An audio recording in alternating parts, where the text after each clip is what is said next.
Deu, estamos gravando, então, Luiz, pode começar. Tá bom. Então, boa tarde aí, todo mundo. Hoje a aula, então, com a Fabiola Zerbini. Eu pedi a ela, Soma, que se apresentasse. Apenas vou dizer que que eu a convidei, digamos assim, não? Eu a convidei. Eu a conheci no Fórum Social Panamazônico, em Belém, em julho passado, e tivemos uma ótima conversa. Naquele contexto, que era um contexto de resto muito propício para trocar ideias a respeito de toda essa questão da Amazônia. E a Fabiola me contou um pouco da experiência dela. Ela trabalha ainda no World Resources Institute do Brasil, né? Então, imagino que para muita gente essa organização seja desconhecida ou conheça muito pouco.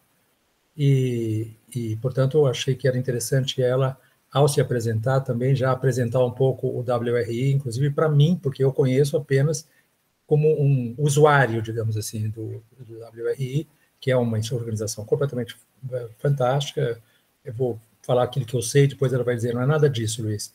Então, basicamente, é uma organização que está sediada em Washington, se eu não me engano, norte-americana, em suma, está sediada em Washington, e ela faz parte, aquilo que me interessa mais no World Resources Institute é que ela tem uma relação, uma interface, acho que um vínculo mesmo orgânico com o Global Forest Watch.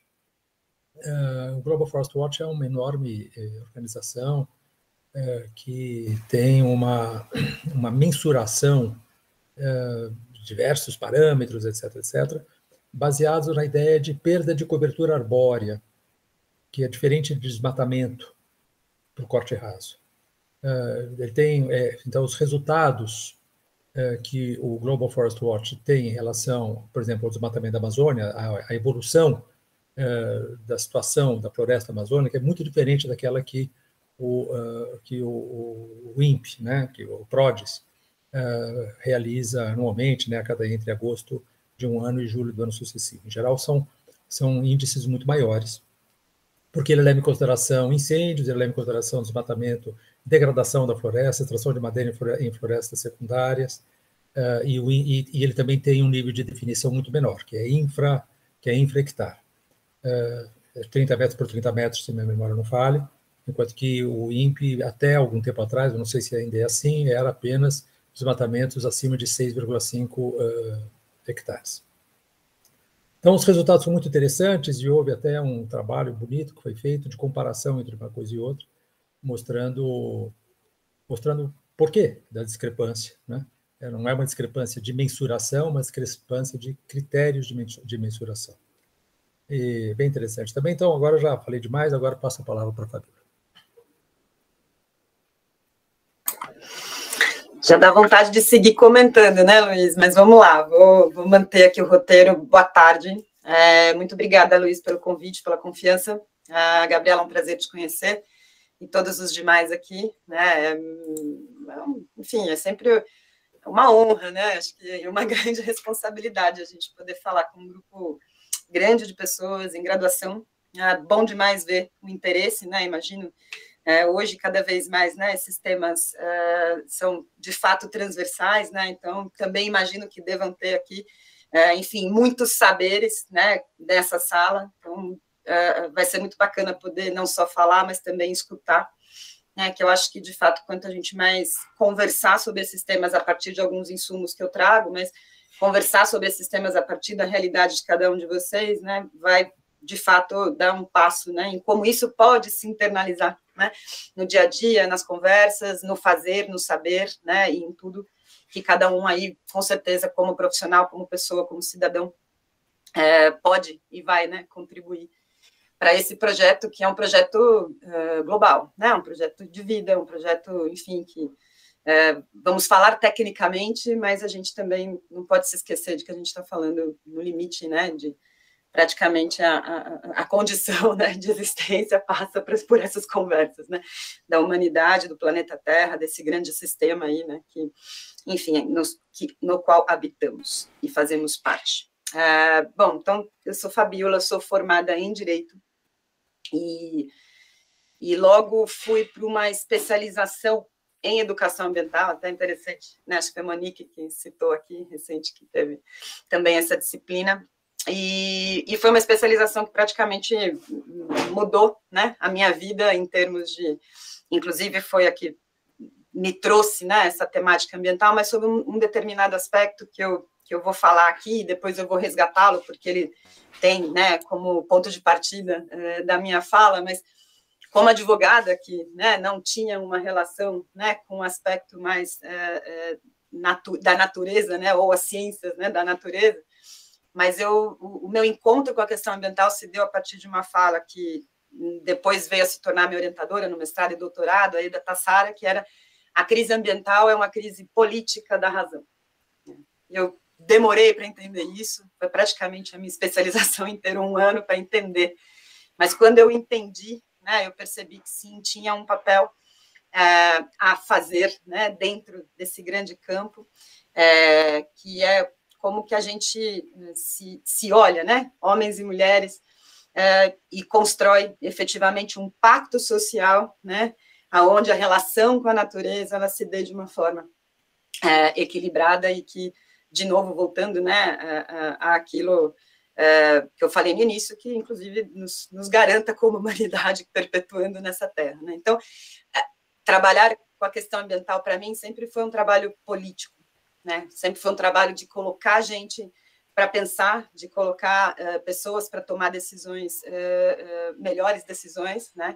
E claro, que reverberem no governo, mas que reverberem também nas políticas com P maiúsculo, né?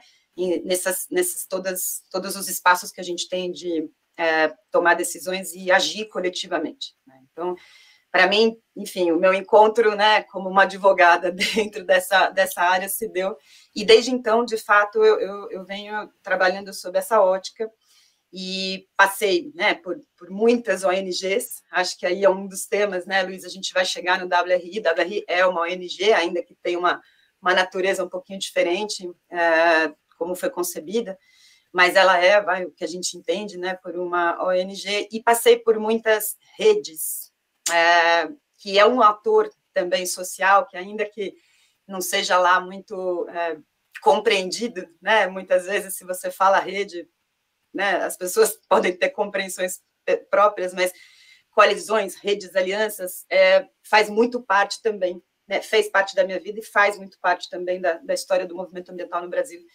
E que bom, né, como um caminho sem volta até dentro dessa perspectiva também da relação entre política e meio ambiente, né?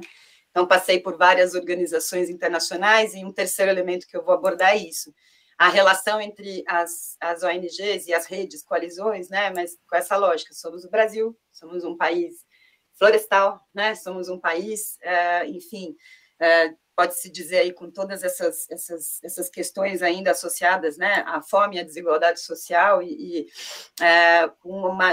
inseridos numa geopolítica como um país subdesenvolvido, né, mas o que significa fazer parte de uma ONG ou de uma rede, de um ator social que atua na questão ambiental, tendo essa questão norte-sul, né, como um elemento. Eu acho isso super importante da gente conversar, debater, pensar, porque, de alguma forma, cada vez mais, e o Luiz sabe disso muito melhor do que eu, né, as questões ambientais são questões geopolíticas, né, então, mais do que políticas, elas são geopolíticas, né, então, acho que trazer também essa dimensão a partir do exemplo, né, do WRI ou de outras organizações, e um pouco da minha própria trajetória vai ser muito legal. Fora isso, tenho doutorado, já fiz algumas disciplinas na Unicamp, mas isso há muitos anos atrás, né, então, acho que como apresentação, assim, já entrando também em alguns dos tópicos que eu vou, né, que eu vou cobrir, é o que eu tinha a contar a vocês, e ao longo agora a gente vai dando um pouco de nomes, né, para esses espaços todos, mas o que mais importa, eu acho que é, de fato, contar um pouco, a partir dessa experiência, contar o que a gente pode, né, tirar de análises e como melhor navegar nesse universo, para quem sabe, cada um de vocês, atuando ou não em ONGs, atuando ou não em redes e coalizões, né, mas terem esse conhecimento para poder, enfim, seguir, né, como carreiras na área ambiental, ou que de alguma forma tangenciem a questão ambiental.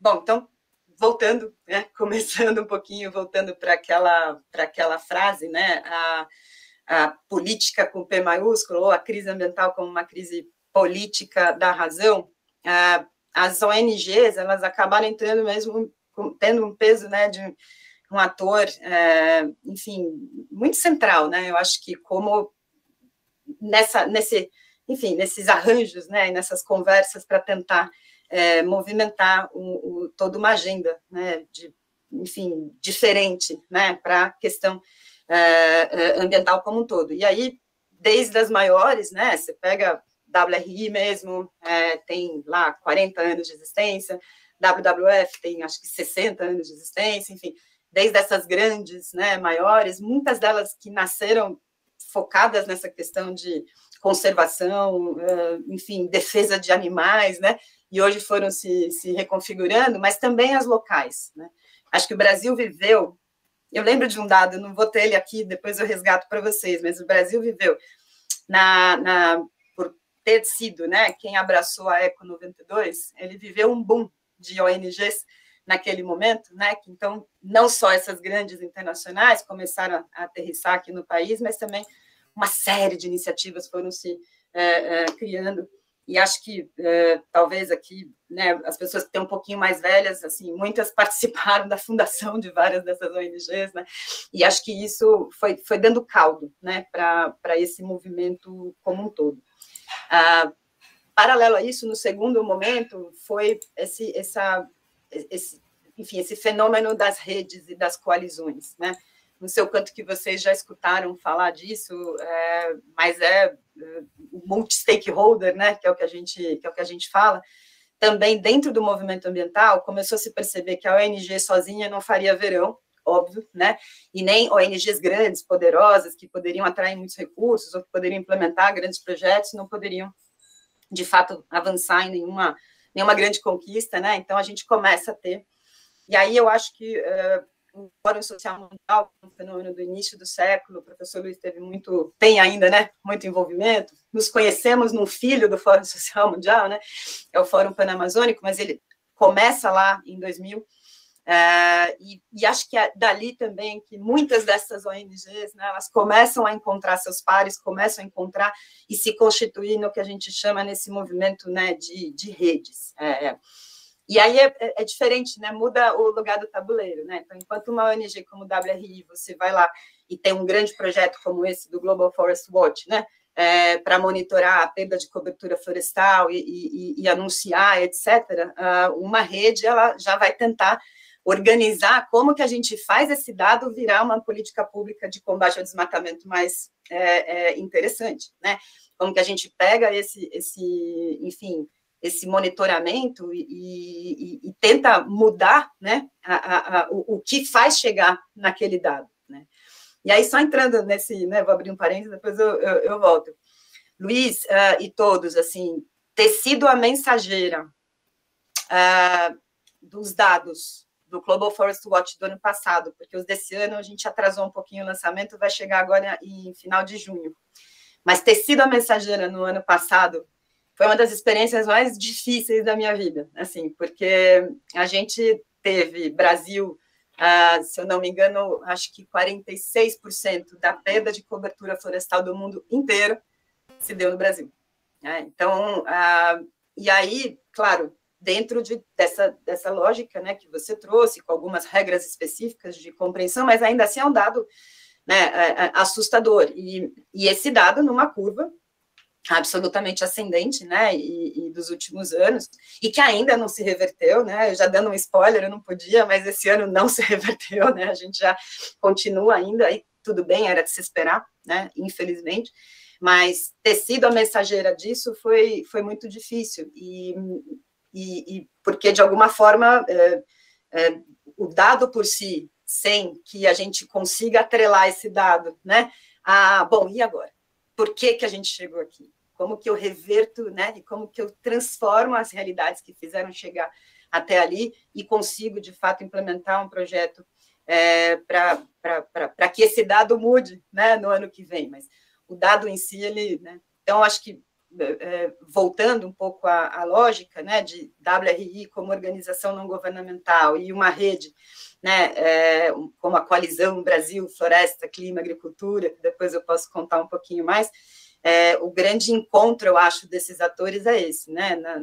Nas coalizões, a gente acha formas e meios, de fato, né, de construir projetos de transformação.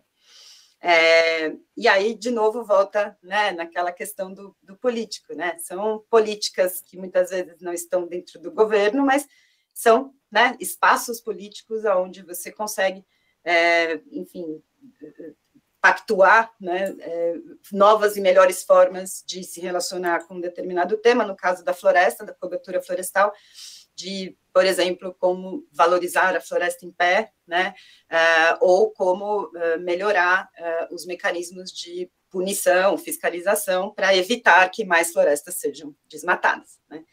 Então, essas redes, esses coletivos, elas, eu acho que hoje, a questão ambiental, talvez, socioambiental, né, mas ela é a que mais, enfim, faz uso, né, desse que poderíamos dizer, desse tipo, desse ator social, e é um caminho sem volta, né, a gente vai, enfim.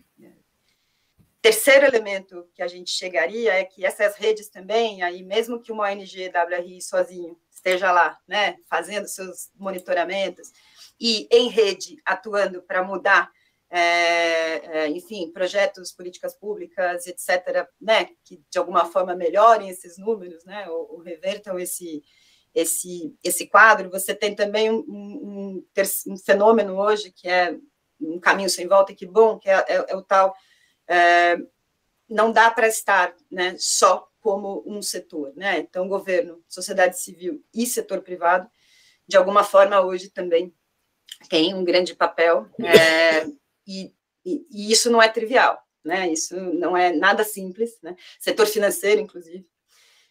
Só para trazer um exemplo para vocês, assim, as grandes mudanças de desmatamento associado à produção de commodities, por exemplo, soja, gado, né? Elas vieram quando o setor financeiro falou que não ia mais emprestar dinheiro para empresa que não comprovasse que não desmata enquanto produz, né?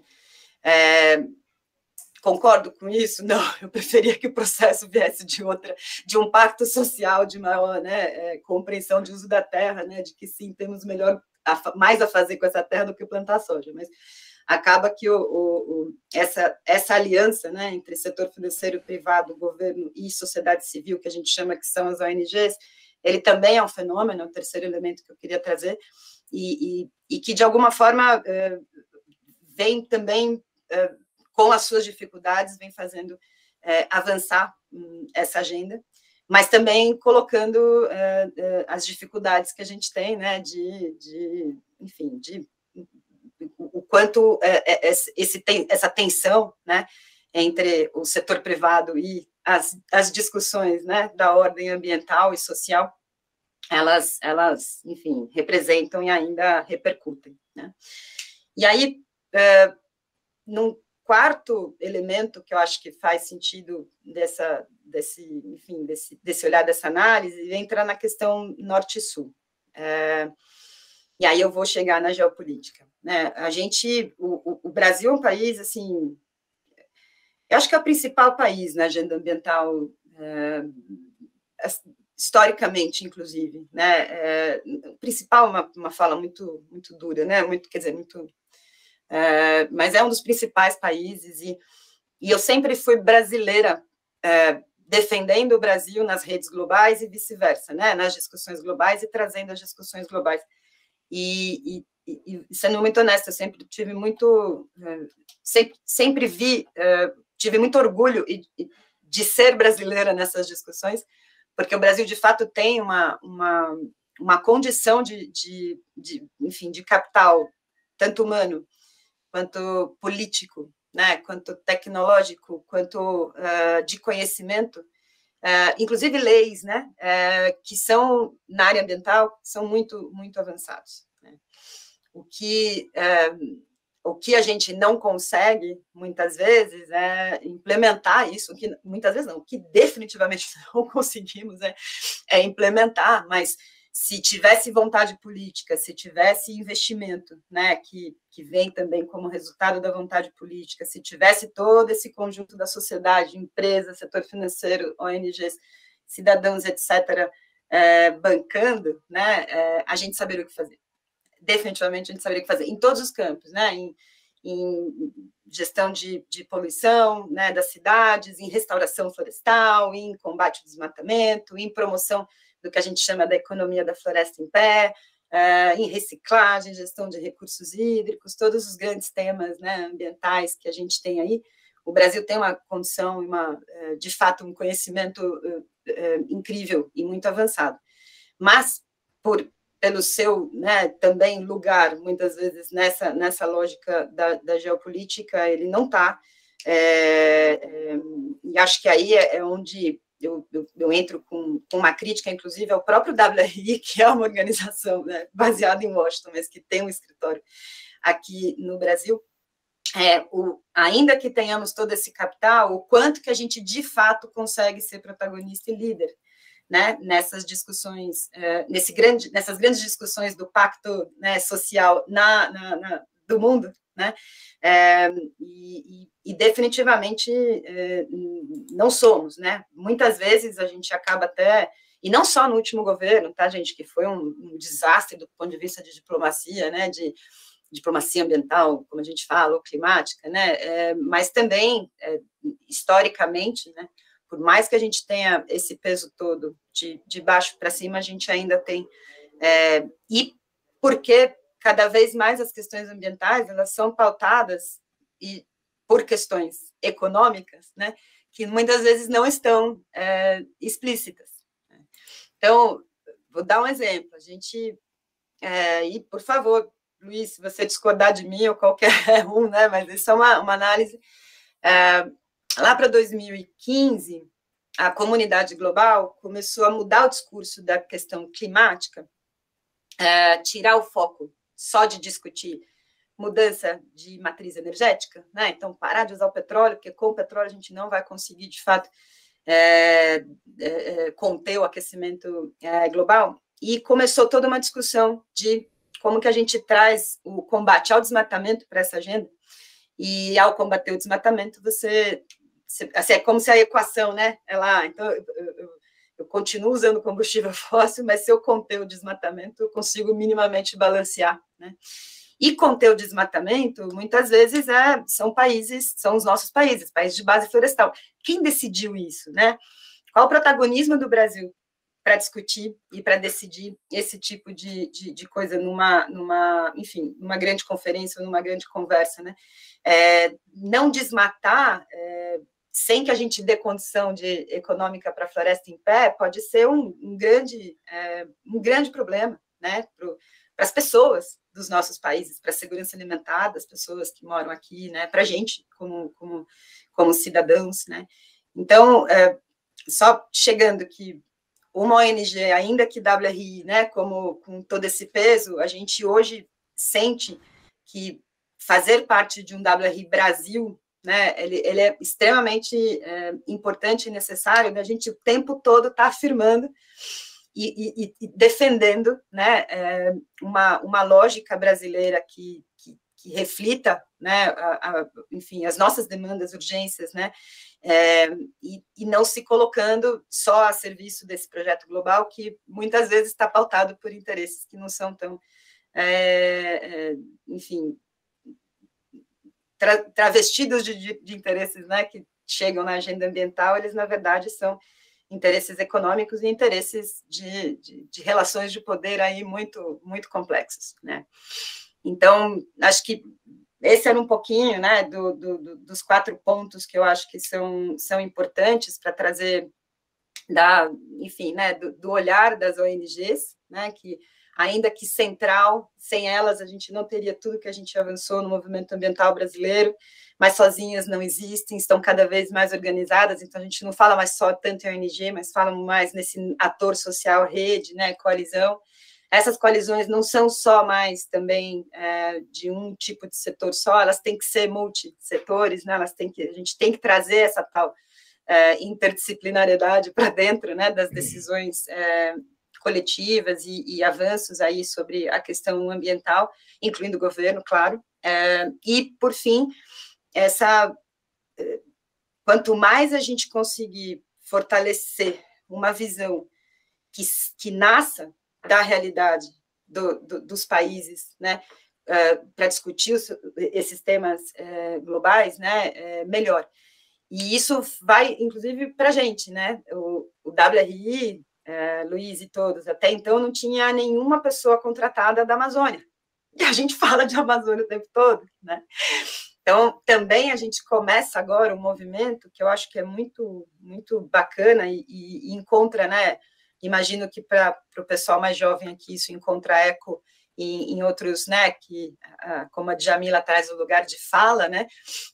Não é só o Brasil falar sobre, né? O Brasil e se colocar a partir da sua própria realidade nas discussões do mundo, mas a gente trazer o Amazônia para essas discussões, a gente trazer o indígena para discutir indígenas, né?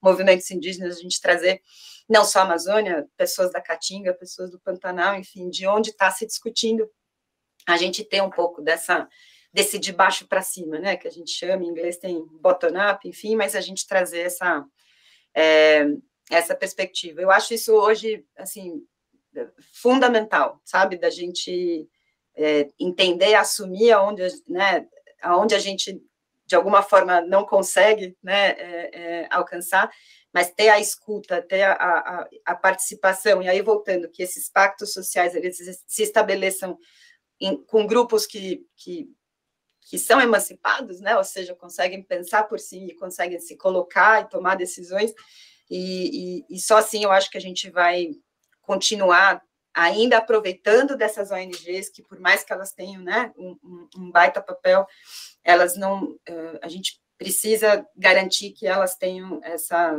territorialidade, né, essa aterrissagem, né, essa âncora, no território, com toda a verdade que esse território tem, de cada um deles, né, que pode estar. Não sei se ficou um pouco vago, Luiz, eu fico também aqui aí muito à disposição para a gente seguir uma conversa que pode ser, né, mais específica de experiências ou de projetos. Desculpa, só finalizando com o teu pedido inicial, né, ainda que, né, com tudo isso falado, o WRI, ele tem uma agenda interna hoje, né, que eu acho que aí está muito da sua, enfim, do seu valor, né, que é de misturar e trazer ciência como a serviço do impacto, né, então, o encontro com a academia, ele é muito rico dentro do WRI, e isso eu acho que é um valor muito, muito legal, e que mistura o socioeconômico com o biofísico de uma forma muito, muito única, né, e que volta um pouco naquilo que eu trouxe do início, sem esse olhar sistêmico, né, você não tem como realmente impactar. E aí eu vou terminar minha fala trazendo um projeto que a gente está por lançar, que é um grande relatório, na verdade. WRI também trabalha na ponta, tá? Também faz a coisa acontecer ali, né, no chão, mas digo, sob esse lado de enfim, ciência, né, a serviço do impacto, o Programa de Clima acaba de lançar, quer dizer, vai lançar no final de junho um documento que chama Nova Economia da Amazônia, e a coisa mais interessante é a matriz insumo-produto. Não sei se para vocês isso faz muito sentido, mas é uma matriz a partir do qual o Brasil constrói as suas políticas econômicas, né, e entende insumo-produto, ou seja, tudo que está sendo produzido e onde está sendo consumido, né? o IBGE, a última é de 2015, já faz um tempo, mas tem uma nova 2018 para sair, enfim. E isso que a gente descobriu é que tem uma categoriazinha assim de matriz, na matriz insumo produto, que ajuda o Brasil a tomar todas as suas decisões macroeconômicas, tinha uma categoriazinha só descrito produtos florestais. Mas não dizia se era produto de desmatamento ou produto que, por exemplo, podia ser açaí ou podia ser madeira. Né? E aí o que a gente fez, juntando cientistas da UFPará, né, da USP e também da UFRJ, foi desmembrar essa categoria e incluir 67, enfim, cadeiazinhas ali da bioeconomia, açaí, enfim, todas, né, as grandes, cacau e também, né, artesanato também, enfim, mas esse universo ali, né, do que a gente chama da floresta em pé, e com isso conseguiu trazer e ficar mais claro, assim, hoje, com um mapa de quem está consumindo o que da floresta. Quem está consumindo desmatamento, quem está consumindo conservação, entende, né, conservação? Quem está consumindo produtos que são produtos que, por si só, ajudam a floresta a permanecer em pé, e quem está, ao contrário, consumindo. E a gente teve esse retrato, ele vai permitir, né, não é a primeira vez, tem a FAPESPA, né, que é a entidade de fomento lá do Pará, já está fazendo isso também, a gente tem outros atores, acho que, se eu não me engano, o Amazonas, o estado do Amazonas já tinha avançado, mas na instância federal isso nunca tinha sido feito. E aí, gente, olha o absurdo, né, que a gente vê, o quão invisibilizada, né, é a discussão do que tem a nossa floresta, quais são as riquezas e como que ela vem sendo usada, percebida, né, de alguma forma, como estamos lidando, né, com essa nossa floresta. Quando você explicita isso, né, você começa enfim, traz para visibilidade, né? E aí um trabalho que a WRI está fazendo agora com esse estudo é conversando com o Ministério da Fazenda para como que a gente consegue que, então, essa MIP, né, que a gente chama Matriz Insumo Produto, que visibiliza os produtos da floresta em pé e, ao contrário, os que desmatam, né, como que o próprio governo consegue, né, tomar decisões a partir disso. Imagina, isso vai ter um grande impacto, né, lá na frente, ainda que um pouco abstrato, né, mas quando chega com muita força. Então, trouxe um exemplo de um último aí trabalho que a gente veio, enfim, né, se envolvendo. Tem muitas outras reverberações desse estudo, ele, na verdade, ele tem muito mais do que isso que eu contei, mas só para dar um gostinho, né, eu acho que de como a gente pode, e WRI é muito esse tipo de ONG, né, ainda que inserido naquele contexto todo que eu falei para vocês, como que a gente pode misturar a ciência e fazer dessa ciência um grande, enfim, né, um grande motor de transformações, né, um motor enfim, através dessas transformações de impacto. E sim, atuando em rede, né, atuando com esses outros setores e com essa questão de falar a partir da pesquisa brasileira, da pesquisa amazônica, né, da realidade amazônica para o mundo, e não escutar o mundo contando, né, o que eles acham que a Amazônia precisa fazer para ficar, enfim, né, ou ser conservada, ou efetivamente exercer o papel, né, que ela tem nessa dimensão global climática. Enfim, dá para a gente falar muito por nós, né, e isso eu queria, de novo, reforçar, porque ainda que como ONG maravilhosa como essa que, né, que eu também concordo, que é o WRI, a gente tem que estar com o olho aberto e tem que estar muito atentos como brasileiros, né, nessas instâncias, enfim. Acho que é isso, Luiz, assim, que eu tinha de fala inicial. Vamos conversar um pouco. Deixa eu fazer um contraponto, então, que eu acho que talvez para as pessoas que estão nos ouvindo possa ser, de alguma maneira, útil, que é tentar fazer um pouquinho... fico muito grato, eu acho que você mostrou muito bem essa estrutura e esse programa, o que eu acho que talvez as pessoas possam sentir falta é entender um pouquinho como é que surge o WRI, né? Quer dizer, qual é o movimento de ideias, o movimento, a percepção, a sensibilidade. Então, vamos pensar, isso não existia antes da Segunda Guerra Mundial. A Segunda Guerra Mundial trouxe uma nova sensibilidade em relação a isso. Vocês percebem que é muito, assim, vamos dizer, sintomático, né? Que entre 1947 e 1971, portanto, os famosos 30 anos dourados do capitalismo, falo os franceses chamam isso de, né, as 30 gloriosas, né, os 30 gloriosos anos, porque você tinha efetivamente uma reconstrução gigantesca do sistema econômico e há um petróleo que custava $2 o barril, né, que fluía abundante e generosamente do Oriente Médio e do próprios Estados Unidos, sobretudo, vamos dizer assim, portanto, alimentar, né, esse processo de reprodução do capital de uma maneira excepcional, com todo o programa então de reconstrução, a Pax Americana, a construção de uma governança global, a partir exatamente Bretton Woods, no caso da economia, no caso do sistema financeiro, toda a questão da ONU, etc. O CDE, né? Então, de 47, vocês têm o Defenders of Wildlife. Em 50, vocês têm o Nature Conservancy. São fundações que estão sendo criadas, estão espocando, sobretudo nos países de língua inglesa e sobretudo nos Estados Unidos. WWF, que não é americano, é inglês, em 61. Em 67, o Environmental Defense Fund. Em 69, outro americano, Friends of Earth.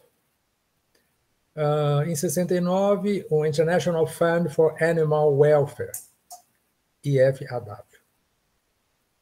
Em 70, o Natural Resources Defense Council, o NRDC, que, aliás, se eu não me engano, foi criado também pela mesma pessoa que criou, não é? O WRI, se eu não me engano. Em 71, Greenpeace.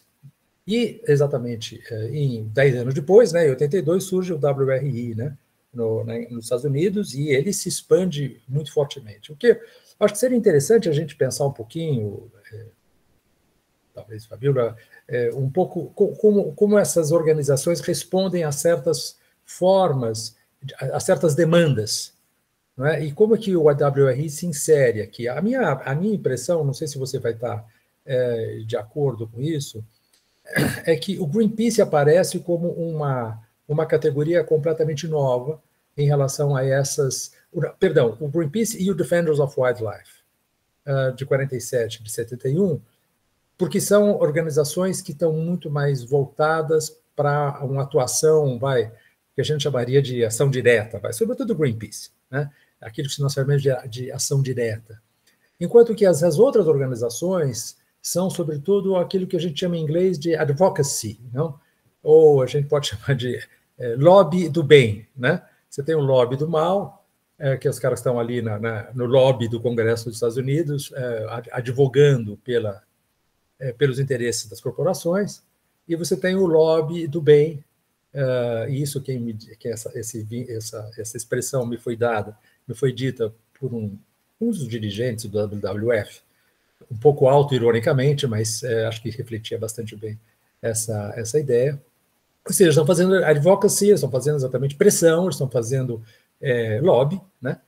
No sentido de fazer avançar agendas ambientais. Agora, essa relação, digamos, entre, como eu diria, vamos dizer, essa relação entre organizações que não são nem movimentos sociais, que não são governo, que vai acabar sendo o chamado terceiro setor, nesse contexto, eu acho que o World Resources Institute ele tem um foco que é muito, muito interessante. Eu queria que você falasse um pouco mais sobre isso, que é exatamente, você falou um pouco sobre isso, mas acho que era interessante a gente explorar um pouco mais, como o WRI ele surge muito fortemente baseado nessa dimensão do sistema alimentar globalizado. Então, a gente deve muitas informações importantíssimas do WRI. Por exemplo, alguma coisa que eu mostro para vocês, por exemplo, um dado que foi escrito pelo WRI em 2017, se o desmatamento tropical fosse um país, ele ocuparia o 3º lugar em emissões de CO2 equivalente, atrás apenas da China e dos Estados Unidos. Se a perda de cobertura de árvores tropicais continuar na taxa atual, estou citando um texto deles, será quase impossível manter o aquecimento abaixo de 2 graus Celsius prometidos. Isso aqui em 2017 pode ser que ainda houvesse alguma esperança nesse sentido, hoje não há mais. No triênio 2015 e 2017, as emissões oriundas da perda de cobertura arbórea apenas nos países tropicais foram, na média anual, de 4,8 gigatoneladas de CO2 equivalente. Dito de outro modo, a perda de cobertura arbórea tropical está agora causando mais emissões do que as produzidas por 85 milhões de carros durante seu inteiro ciclo de vida. Então, isso é um elemento importante que é trazido pelo World Health Organization. Eu cito mais um que eu acho que é bem interessante também. Ele fala sobre a questão da substituição das florestas tropicais por 7 commodities. Por 7 commodities.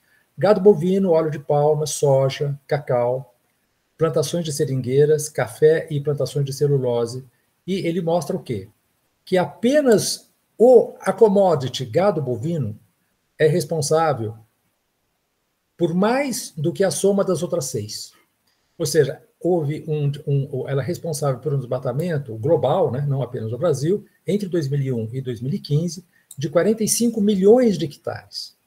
Enquanto que se você somar as outras todas, você tem óleo de palma 10 milhões, soja 8, cacau 2,3, plantações de seringueiras 2,1, etc., num total de 71,9 milhões de hectares. Veja, de 71,9 milhões de hectares, 45,1 surgiram do gado bovino.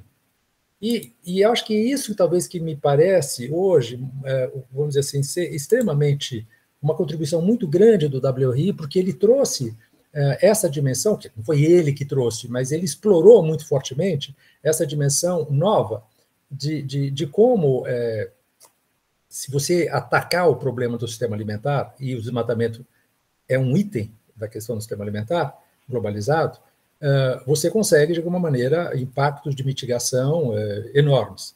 Não apenas do ponto de vista climático, embora aí a questão do clima seja preponderante, mas também em todos os sentidos, evidentemente, toda a questão dos serviços ecossistêmicos que as florestas prestam, de biodiversidade, etc, etc.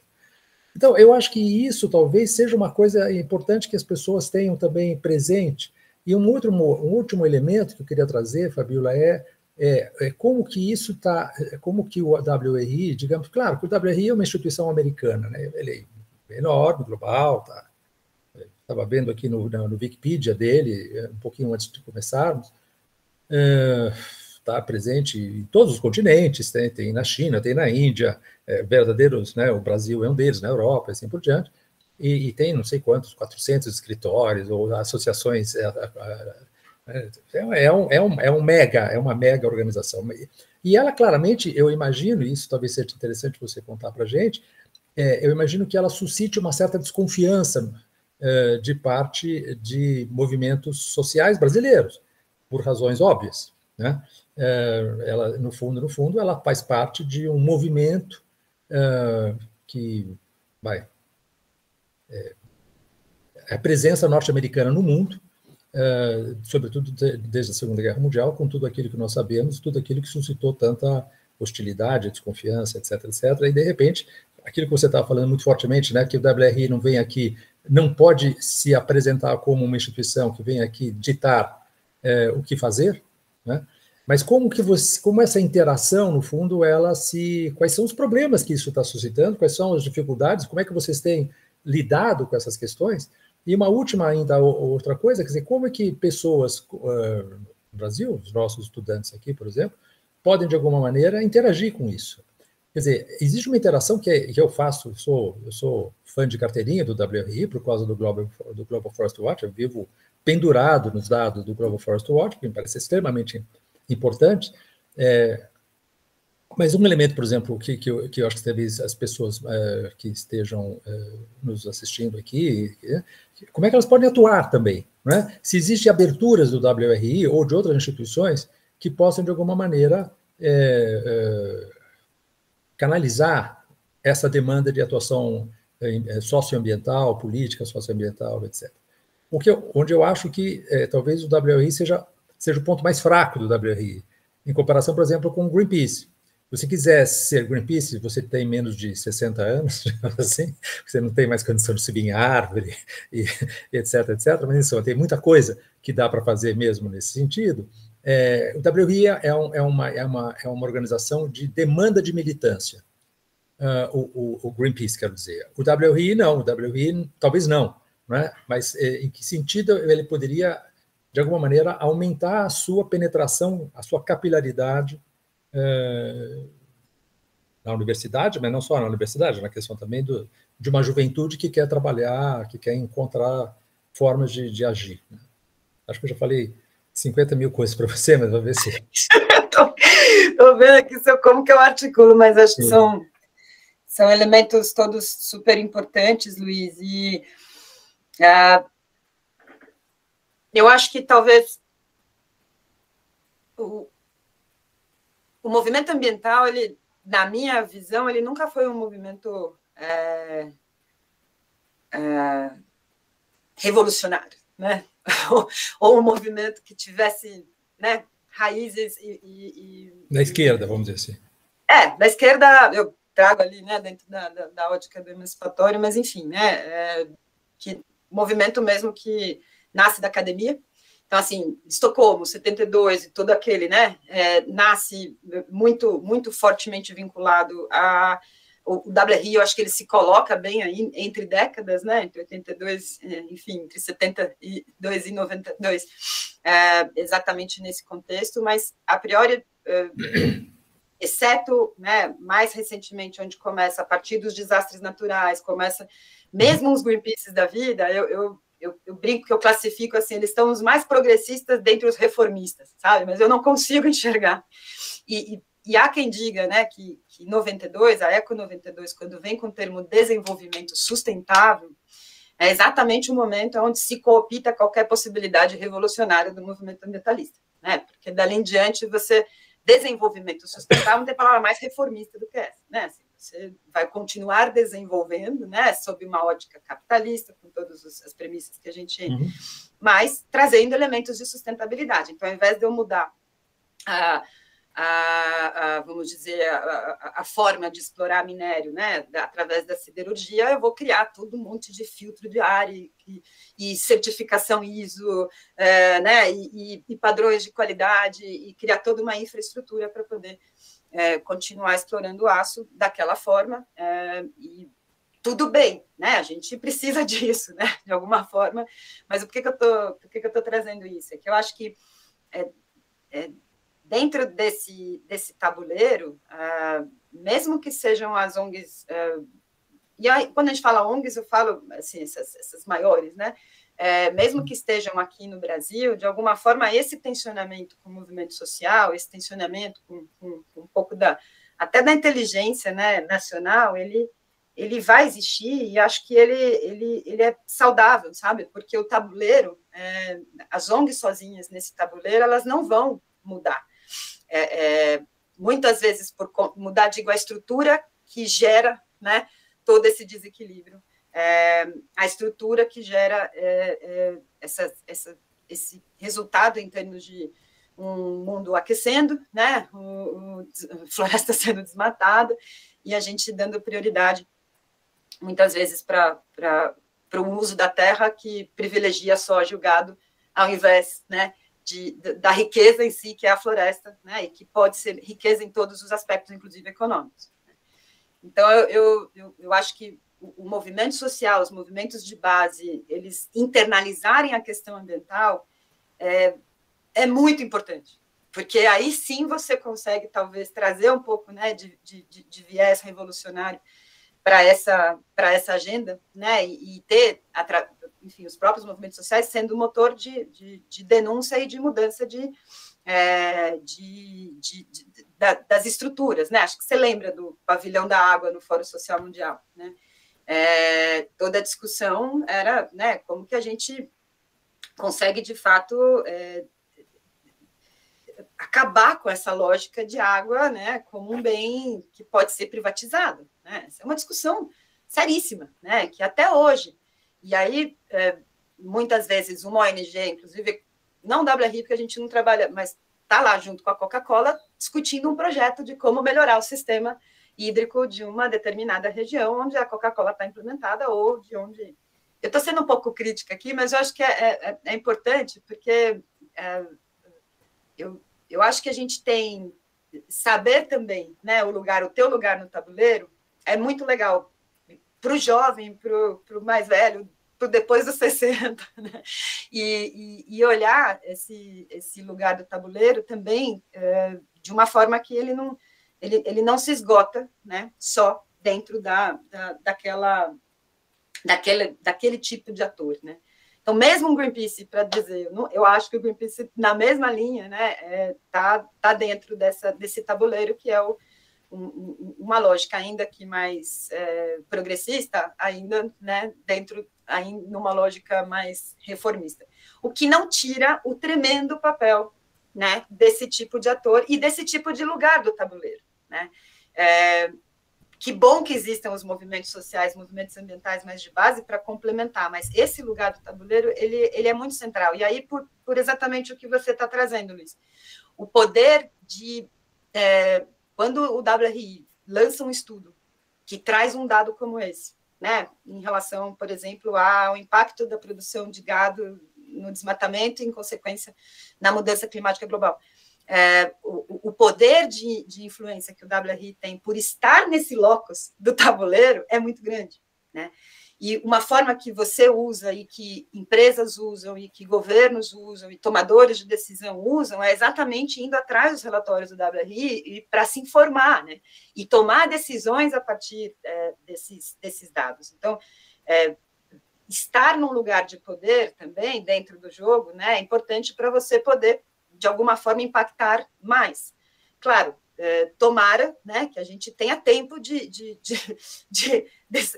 seguir reformistas, né, porque às vezes eu olho e fico meio descrente, acho que não vai dar tempo, né, mas ainda assim eu acho que estar nesse lugar, gerar esse tipo de dado de qualidade, e aí sim, uma forma de usar o WRI, uma forma de interagir com o WRI, sem dúvida né, através dos estudos, né, é uma qualidade, uma quantidade enorme, é muito importante. E esses dados, que aí eu acho que é onde entra o Brasil versus os Estados Unidos, tá? Então, vai um estudo global e traz que o gado, né, na Amazônia, em especial, acho que sei lá, mais de 60% do desmatamento da Amazônia está associado à produção de gado. A gente sabe que não é bem isso. O que acontece, na verdade, é muito mais especulação de terra, né? Então, vai lá, você compra uma floresta, a floresta hoje você paga 10, vamos supor, né, o hectare, você tira umas arvorezinhas lá que são mais umas espécies mais valiosas, vende a madeira, joga os boizinhos lá dentro, aquilo vai degradando, dali 20 anos você vende aquilo por 1.000. Aquele mesmo que você pagou 10, vale 1.000. Porque, infelizmente, a área desmatada e degradada vale mais do que a área em pé, né, dentro da Amazônia. Então, ainda que a gente saiba, quando a gente olha de baixo, que não é bem assim o gado, né, o gado, muitas vezes, ele faz parte de uma cadeia, né, de especulação, ou às vezes até de crime, né. Quando você olha para esse estudo da nova economia da Amazônia, 30% da riqueza distribuída na Amazônia vem do gado. Aí, então você fala, pô, que paradoxo, né? Como que eu consigo? Então, trazer uma perspectiva de desenvolvimento econômico para a população da Amazônia, não só os indígenas, né, os quilombolas, os ribeirinhos, mas também as cidades da Amazônia, né, as populações da Amazônia, são os PIBs, a gente sabe, os menores PIBs do Brasil. Como que eu trago o desenvolvimento econômico para a Amazônia?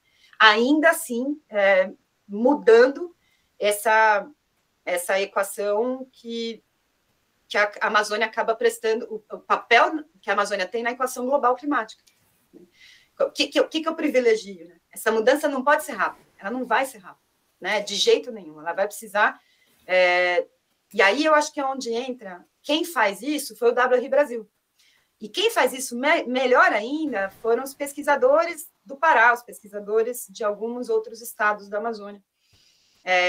E aí, então, acho que essa importância, né? Ainda que a gente tenha uma complementaridade, né? E se soma o estudo que a gente faz aqui como WRI Brasil, quando ele se traduz e ele vai ser publicado pelo site, né, do WRI Global, ele vai chegar em mãos que vão ser muito importantes, mas ele precisa, enfim, partir dessa realidade brasileira, e eu acho que isso é enfim, um tremendo ativo, sabe?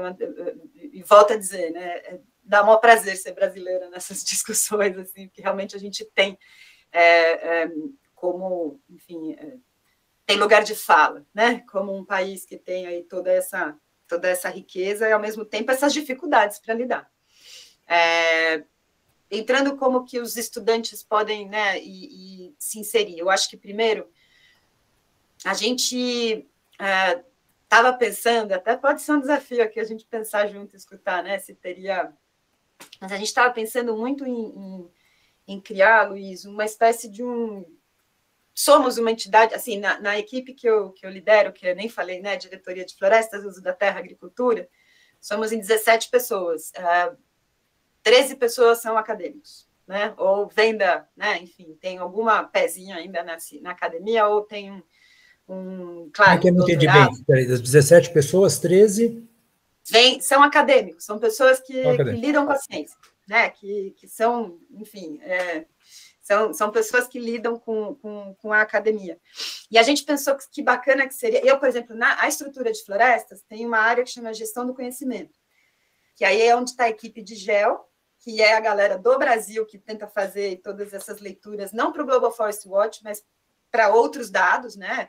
Restauração, enfim, uma série de coisas. E tem a galera do Quali, né? Que a gente brinca, o Quali e o Quant, né? Tem a galera que são diagnósticos socioparticipativos, que também são, enfim, o WRI desenvolveu muito metodologias, né, para tentar coletar, né, escutar um pouco a realidade local e, com isso, tomar decisões, por exemplo, em relação à restauração. De novo, biofísico e socioeconômico, né, Por que eu estou contando isso? A gente está muito afim de fazer uma espécie de programa de bolsa, sabe? Em que a gente conseguisse... tem muita pesquisa sendo feita dentro desse espaço e que precisa da inteligência da academia, porque ainda assim somos uma ONG, por mais que tenha acadêmicos dentro, né? E que tenha uma qualidade científica bastante rigorosa, não é a mesma coisa que estar numa universidade. Então, a gente... E ao mesmo tempo, com isso, ajudar a formar, né, enfim, as pessoas através de trabalhos que vão ter toda essa possibilidade de desdobramento e de impacto, né? Então, numa ONG, assim como na extensão da universidade, né, mas na ONG isso é mais vivo, né? A gente está o tempo todo usando essa pesquisa para promover algum impacto. Então, dá essa oportunidade para o estudante se envolver em algo nesse sentido. Eu estou falando tudo isso, mas não existe ainda. A gente está pensando, né? Estava em constituir essa espécie de, enfim, abertura aí, né? E construção de pontes entre o WRI e a academia através dos estudantes, né? E aí pode ser graduação, pode ser pós-graduação e no limite, enquanto isso não existir, a forma de se inserir mesmo no WRI é essa forma, né, é um emprego, né, é um trabalho que você, de alguma forma, e hoje está muito mais desenvolvido, né, esse campo do que há 20 anos atrás, quando eu comecei. Por exemplo, isso é um crescimento que eu acho que é um caminho sem volta, é um setor, né, enfim, que emprega, né, e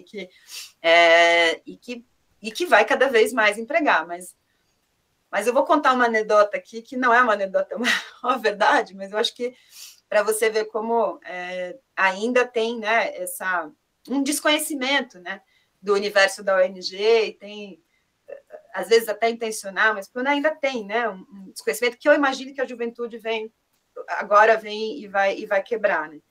Eu trabalho em ONGs há 20 anos ou mais, né? E sempre paguei minhas contas, né? A partir desse trabalho. Minha sobrinha tem 25 anos, ela se formou na GV, lá em ADM Pública, e há 3 anos, quando ela se formou, a gente tinha lá... Eu não entendi quem, desculpe, quem? Minha sobrinha. Sua sobrinha. E ela entrou no IPAN. Há 3 anos ela faz parte do IPAN, que é uma ONG brasileira muito legal, que também tem essa muito parecida com o WRI, né? Mas com... E meu pai ficou muito chateado com isso, porque a pretensão que ele tinha para ela era que ela, né, fosse naquela... Meu pai é um senhor, né? Mas que ela pudesse ter aquelas carreiras, né, que acho que ele via como mais sólidas, mais convencionais. E ele me liga, né, e fala, eu estou muito preocupado, não sei o que vai ser do futuro dela, né? Eu falei, pai, com quem que você está falando? É uma brincadeira, mas que eu acho que de alguma forma ela traduz ainda. E, gente, isso não é verdade, sabe? Claro, os jovens eu acho que não estão, né? Já cresceram, já vêm olhando, escutando. As ONGs são hoje empregadores como outros, né, espaços, talvez tenha ainda um número menor, né, de vagas, mas olhar para a ONG como um espaço de trabalho é extremamente, né, possível, atual, assim, estão contratando bastante, é interessante, né, mas talvez até possa passar um pouco algumas dicas aí de como acessar essas contratações, nem sempre é fácil, porque a gente ainda vive nessas bolhas, né, mas LinkedIn da vida, etc., tem grupos ali mais ambientais que divulgam bastante dessas vagas, é um dos setores que eu acho que mais está contratando, ainda que, né, num contexto de crise aí, né, econômica que a gente vive, de crise e precarização do trabalho, eu acho que é um campo, é um setor que também está, enfim, melhorando as suas condições, né, de empregador. Então, eu não estou fazendo uma defesa aqui à toa, é que realmente eu acho que existe a forma de se aproximar, né, como ativista existe a forma de qualquer espaço coletivo que você constitua de alguma forma, né, em prol do fim dessa crise política, né, que gera a crise ambiental, mas também olhar como o seu trabalho o seu espaço de trabalho, né, e o seu espaço de estar no mundo, né, a partir do seu trabalho. E acho que tem muita chance aí dessa coisa, enfim, mas também não sei, queria escutar, né, o quão isso parece difícil, muitas vezes, ainda para a juventude hoje. Eu não sei se a Gabriela quer falar, outras pessoas querem falar, eu não quero monopolizar aqui o diálogo. Pessoal, alguém quer fazer alguma pergunta? Eu anotei alguns pontos aqui de coisas que você foi falando, Fabiola, mas se ninguém mais for falar, eu posso ir falando. Alunos e alunas, ninguém quer levantar alguma coisa aqui? Tá, eu vou falando, vamos ver se eles animam enquanto isso. Tem várias questões, na verdade. A gente, no fundo, sempre acaba batendo na mesma tecla aqui, que é, assim, a gente meio que sabe o que precisa ser feito, mas como é que a gente faz para as pessoas fazerem, né? Então, assim, tem vários pontos que eu anotei um pouco relacionados a isso, mas tem um que eu fiquei com uma dúvida de quando você falou que você se orgulhava do Brasil, que aqui a gente sabe o que tem que ser feito, como tem que ser feito, etc. Eu fiquei curiosa se, tipo, os países da Europa, por exemplo, não têm esse conhecimento também do que tem que fazer.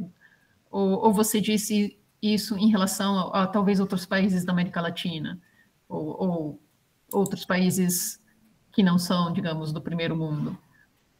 Isso foi só uma curiosidade, assim, que me surgiu. Não sei se você quer ir respondendo uma coisa de cada vez. Acho que são diferentes. Se quiser comentar, acho que como o Luiz fez, Gabi, aí todos também ficam... O que você acha? Pode ser também. Bom, essa era uma coisa mais diferente, as outras coisas eram... Uma que, quando você começou a falar, você falou que a questão ambiental é uma questão geopolítica, né, que depende da vontade política. Eu queria que você comentasse um pouco sobre as coisas que estão acontecendo nesse momento, na nossa política, né? Esse desmonte que está acontecendo essa semana em particular, né? E se a gente consegue fazer alguma coisa, e o quê, né? Isso era uma coisa. eu fiquei extremamente curiosa com os resultados que você comentou que o WRI levanta relacionados a quem consome o quê, quem ajuda a manter a floresta em pé e quem ajuda a destruir a floresta. E queria saber se você tem algum dado desses para mostrar para a gente, porque acho esse dado interessantíssimo.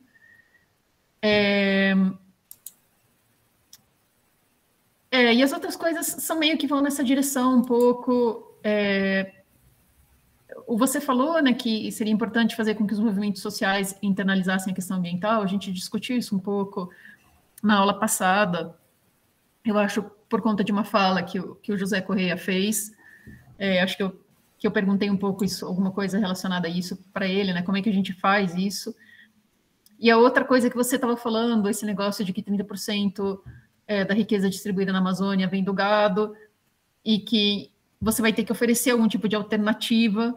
E eu estava pensando que é a mesma questão do garimpo ilegal, né? Você tem aquele monte de garimpeiros trabalhando ilegalmente, mas para arrancar eles de lá, você também tem que oferecer uma alternativa. Então, tem várias coisas sendo realizadas na Amazônia que são totalmente contra manter a floresta em pé, e para você reverter essas coisas, realmente, em primeiro lugar, tem que ter uma vontade política muito grande, porque você vai ter que fazer grandes investimentos que valorizem mais essa questão de manter a floresta em pé do que de degradar ela das diversas formas como ela está sendo degradada. Então, acho que eram esses os pontos, por enquanto, que eu anotei, se você queria comentar essas coisas. Nossa, obrigada, Gabriela. Acho que fica bem mais gostoso até quando é o diálogo, né? Porque aí a gente vai também... Até eu, né, vou a partir dessas reflexões, vou pensar, todos nós, né, vamos pensando, e eu acho que quando eu trago que é muito bom ser brasileiro, né, num contexto, tecnologicamente, não tenho dúvida que a Alemanha sabe muito, né, o que fazer com resíduos sólidos, né, a França é um grande player aí, assim, talvez o principal país com inteligência sobre sistemas hídricos, recursos hídricos, qualidade da água, né, e por aí poderíamos citar... Mas o Brasil, por ser o país florestal, ele tem a floresta, ele tem o saber tradicional, né? Ele tem, e mais do que esse estar aqui, falar a partir de quem está, né? De quem, eu acho que ele tem um capital político que outros países não têm, né? Então, talvez aí, chegando no teu comentário do movimento social, né?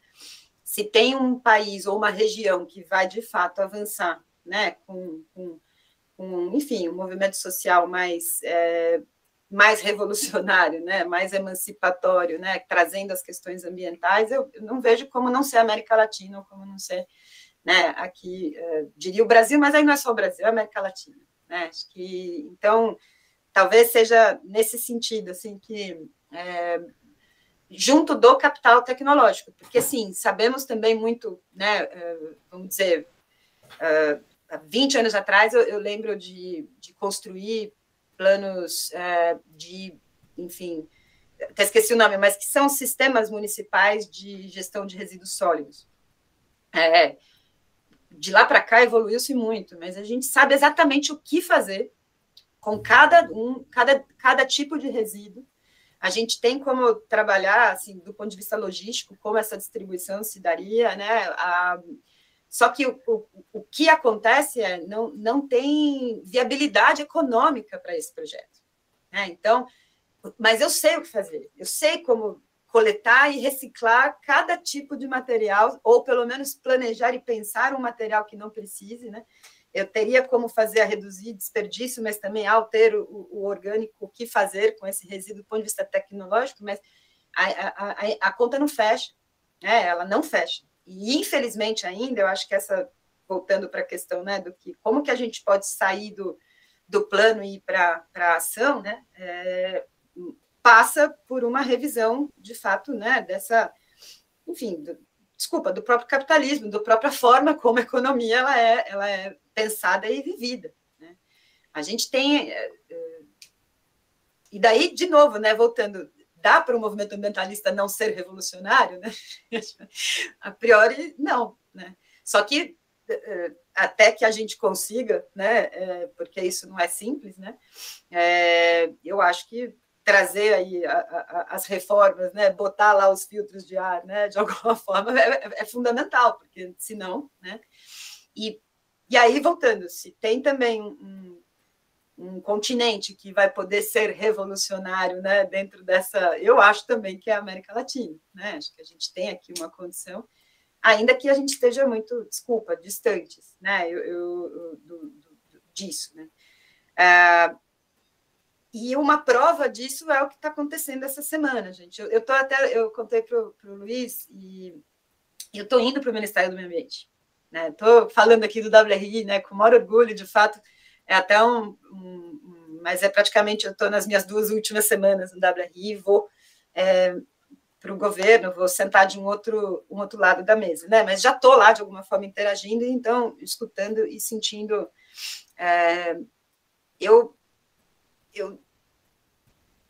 Eu me sinto mais desafiada a partir do que aconteceu essa semana, Gabriela, que desmotivada. Porque eu acho que a gente...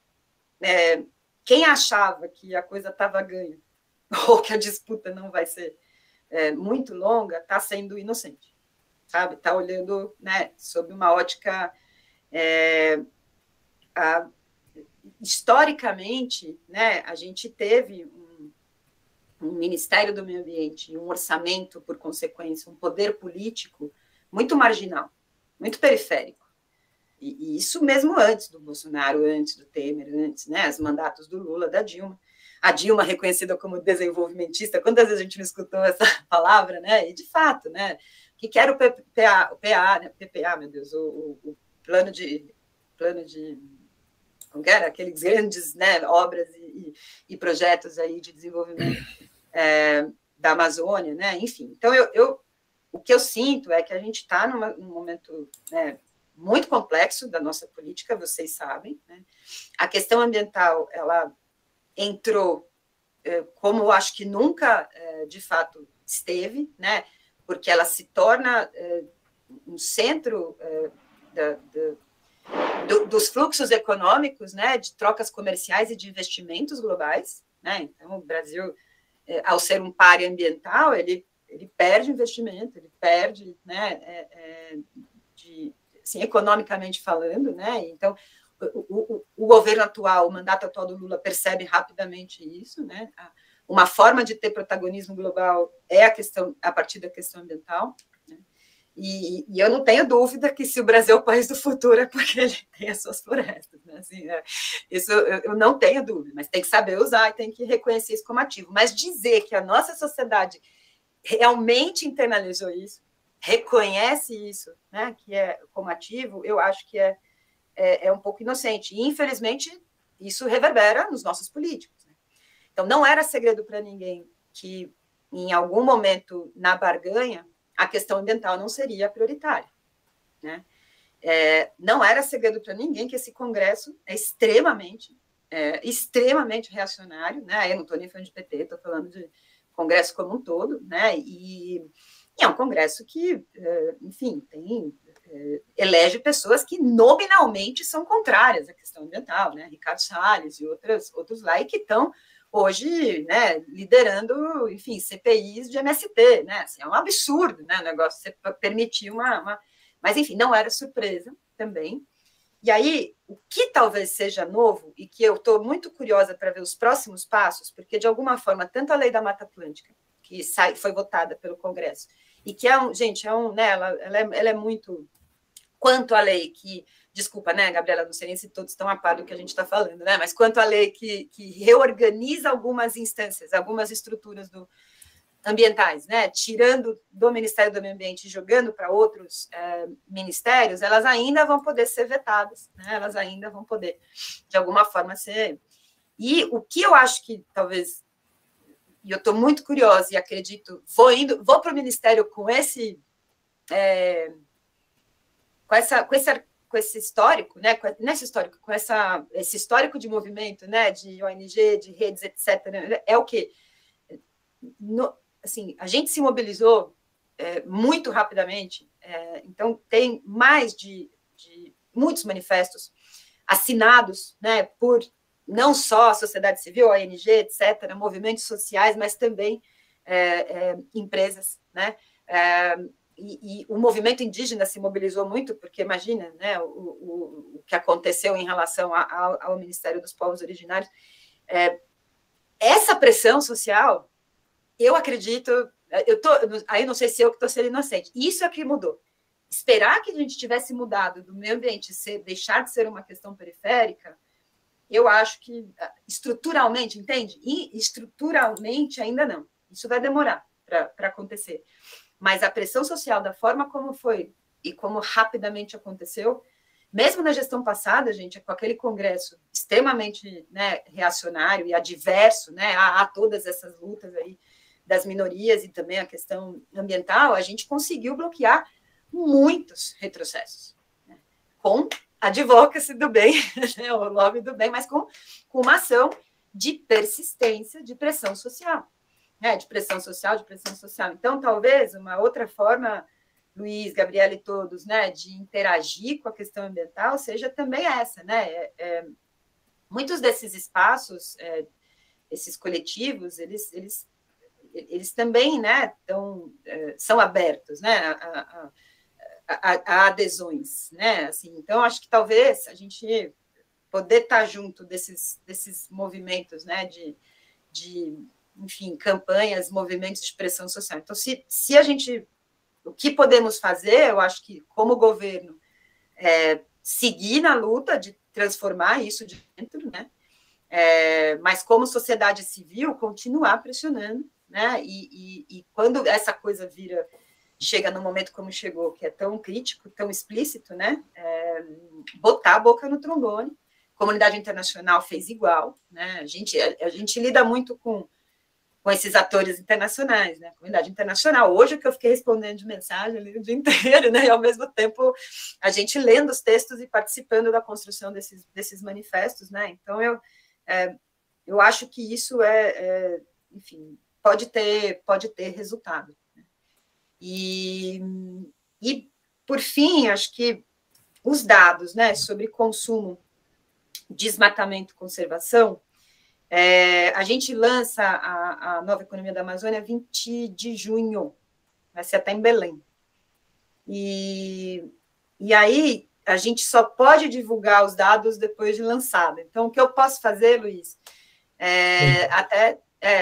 assim que lançar, eu passo para você passa, né, Gabriela, todos também, claro, o maior prazer. E, de repente, se vocês acharem bacana, o pesquisador, o professor Carlos Nobre é um dos autores, mas o pesquisador sênior do WRI que assinou chama Rafael Barbieri, ele mora bem pertinho ainda da Unicamp, ele mora no Embarão, e ele é um cara muito legal, assim, é um economista muito bacana, sabe? Que eu acho que como ele chama? Renato Bazielli? Rafael Barbieri. Rafael Barbieri. Aí, depois eu passo contato, se for o caso, mas... o que mudou na MIP, que eu acho que antes, assim, a gente já sabe, né, para onde vai, do ponto de vista, principalmente das grandes commodities, quem consome, né? Isso tudo está mapeado. O que talvez tenha mudado um pouco é que a gente conseguiu ver o fluxo dentro da Amazônia, né? E isso foi muito legal. Então, também 30% da carne produzida na Amazônia é comida na Amazônia. Então, se você não muda as relações de consumo dos amazônidas, né, você não vai mudar essa, né? Olha como e o resto, eu acho que só 8% é exportado. Então, também esses grandes acordos climáticos globais, etc., compromissos, né, de desmatamento zero, eu trabalhei muitos anos, Luiz, com isso, né, e não impactam a carne. Né, essa mudança tem que vir de baixo para cima. E ela passa por uma mudança que de novo, né, a própria nova economia da Amazônia, esse estudo, ele traz uma série de recomendações. A gente sabe o que fazer. A questão é como que a gente, né, injeta recurso e dá estofo, né, político, né, para isso tudo acontecer. Numa sociedade que até pouco tempo atrás votou em peso num presidente que, né, assumidamente dizia que a questão ambiental era uma balela. Né? Então, é desafiador, né? Acho que a gente tem... Eu não sei se eu comentei tudo, mas também queria deixar espaço. E Luiz, eu queria só lhe avisar, eu tenho que sair 10 minutinhos antes do horário, eu peço desculpas, mas só avisando já de antemão. Muito bem. E... Tá. Mas... Então, eu queria fazer uns comentários também, não sei se existem outros candidatos a falar. Sempre... Por enquanto, não. Vai aí, eu também quero fazer uns comentários, mas vai você primeiro, Luiz. Daí depois a gente... Não, então, eu acho que... peraí, o Otávio levanta a mão. Otávio, diga lá, Otávio. Vamos lá. Gente, boa tarde. Professora Fabiola, o que eu pensei eu acho que é um pouco abstrato a gente achar que a sociedade brasileira sabe o que fazer. Eu acho que falta... eu entendo quando fala que é de baixo para cima, mas a gente precisa de trabalho de base, né? A gente precisa que atores políticos precisam fazer trabalho de base para conversar com a sociedade. Eu vejo que tem muitos passos, de conversas não francas com a população, né? Parece que o movimento vegetariano é para a classe média alta, não tem vínculo com a massa da classe trabalhadora, e tem, né? Mas falta esse diálogo, falta a gente conversar sobre isso, falta a gente estar também organizado politicamente. Já tem muitos coletivos políticos de base que falam sobre isso, falam sobre o debate ambiental. Teve, semana passada, a primeira conferência da Amazônia de um partido político para falar sobre pautas ambientais, para falar exatamente o partido político nessa centralidade, que foi o PSOL, foi semana passada. Mas que partido, isso, Otávio? O PSOL. O PSOL fez a primeira conferência na Amazônia, foi o primeiro partido que teve conferência nacional dentro no estado do Norte, para trazer para a conferência do PSOL que vai ser agora em agosto. Mas é isso, a gente precisa trazer, além de estar construindo partidos que a gente acredita, a gente precisa de trabalho de base, né? Porque não adianta nada a gente ficar nas nossas cúpulas falando para a gente mesmo, né? E eu acho que é isso que falta também na universidade, né? A gente tem dificuldade de falar para fora dos nossos portões, né? E são coisas que são emergências mesmo, como vocês muito bem falaram, né? Se a gente não mudar mesmo radicalmente, o nosso país vai, além de perder muito economicamente, a gente vai perder vidas, a gente vai perder saúde, vai ser o caos mesmo, né? Isso não está muito claro, tanto na mídia quanto a gente no trabalho de base.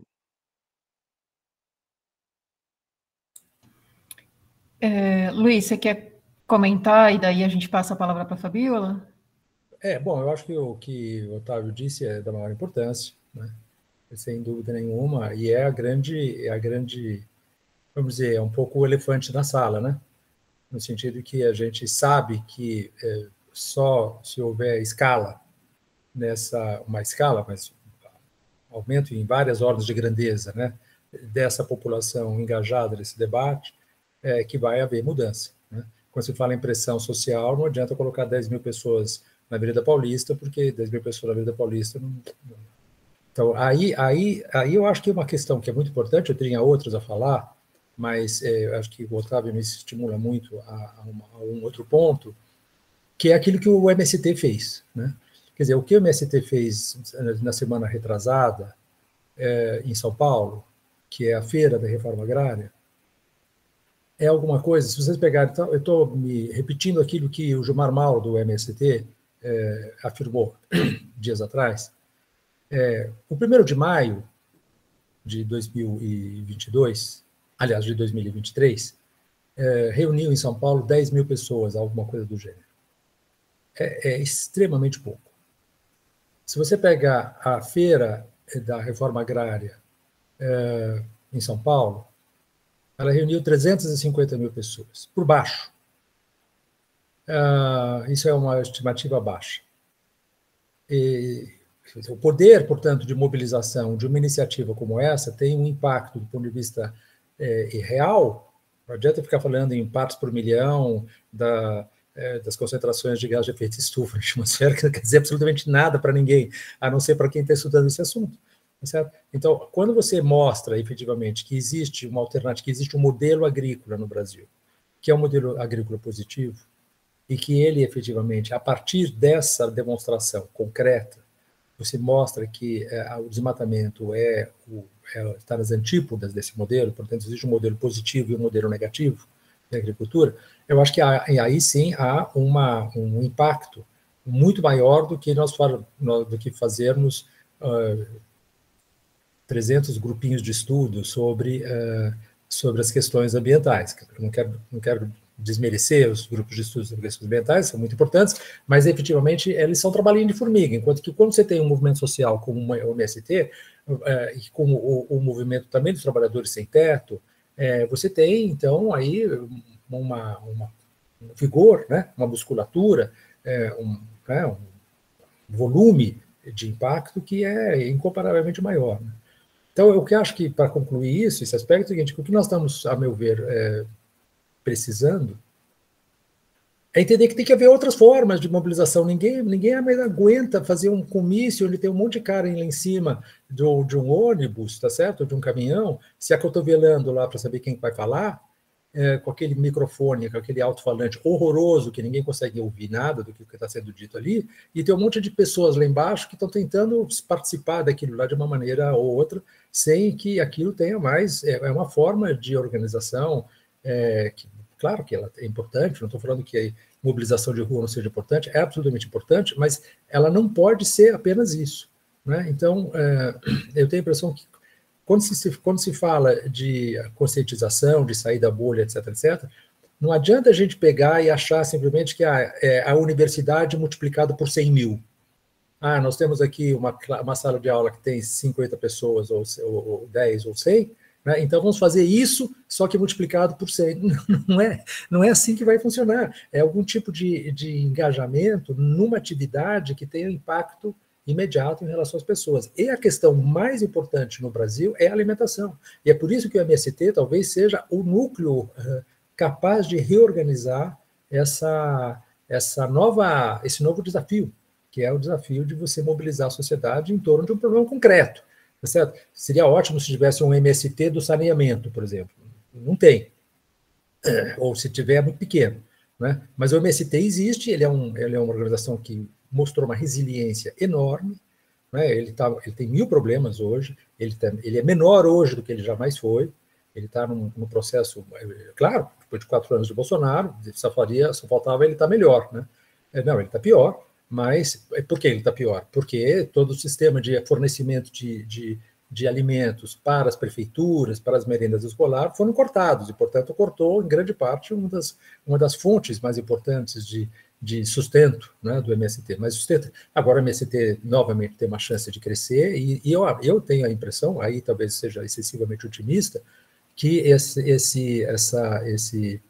como chama essa comissão parlamentar de inquérito aí, vai ser um tiro pela culatra, vai ser uma plataforma de melhor conhecimento para a sociedade brasileira do MST, espero, né? Espero. Bom, era um pouco isso que as coisas que eu tinha dito me suscitaram. Não sei se a Fabíola quer comentar também. Eu quero, mas, Gabriela, bom, comento depois, acho que ainda dá um tempinho, né? 15 minutos aqui, Mas eu acho que, bom, enfim, eu concordo plenamente, Otávio, eu acho que um pouco, né, do que a gente vinha falando é um encontro também de dois lados, né, um encontro dos movimentos sociais também, os partidos, né, que são, vamos dizer, uma estrutura aí, né, emancipatória potencialmente, né, e poder trazer cada vez mais essas temáticas, né, ambientais e vice-versa, né,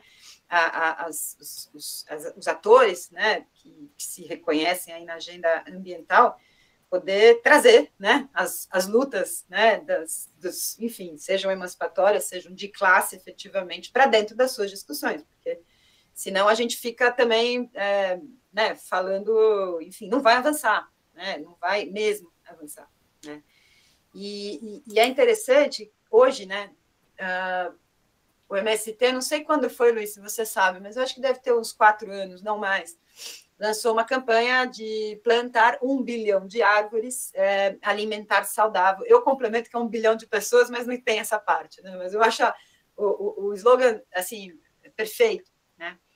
E isso é uma novidade. o MST assimilar a agenda ambiental como parte, né, das suas... Claro, faz todo sentido, terra, né, faz todo sentido, né, plantio, segurança alimentar e toda... por que não trazer a floresta, por que não trazer esses elementos, né? E a restauração ali, ela... você também viram a importância disso, né? Eu estou indo, por exemplo, para uma diretoria de restauração de florestas que tem a restauração como uma das grandes agendas. Ainda não se tem a restauração produtiva, né? Que é aquela que você planta e ao mesmo tempo, enfim, árvores que dão comida, né?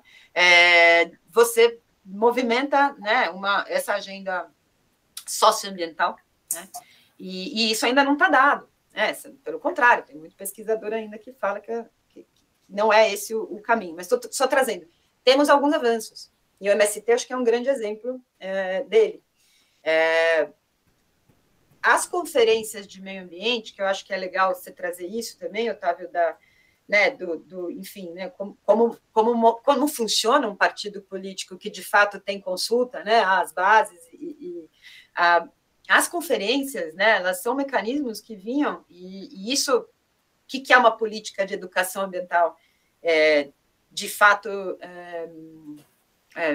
vou dizer, que vai incidir de fato, é uma política de educação política, é uma política de educação crítica, né? E aí, o que o Sorrentino até, Luiz, fez? Mas lá na primeira vez que ele assumiu, ele levou as conferências de meio ambiente para as escolas. Então, o que era? Eu vou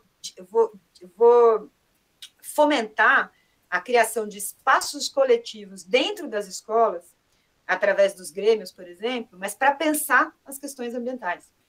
E aí não é só eu ir lá na aula e dar, né, cuide do meio ambiente, não jogue... Não, é muito diferente, né? É você fomentar um espaço político dentro da escola, né, associativista, sei lá que nome, né, mas enfim, um espaço coletivo, para pensar as políticas públicas ambientais do seu município, da sua cidade, do seu país, né? Imagina se isso fosse continuado, né? Se isso tivesse sido continuado, né? Claro, tem outros espaços de capilaridade social, mas a escola é o espaço de maior capilaridade social, é o espaço onde o Estado encontra as pessoas, né? Assim, de maior capilaridade, maior acesso, né? A quantidade de gente e a tudo quanto é lugar, né? Você vai lá, mais remoto. Então, imagina se você consegue...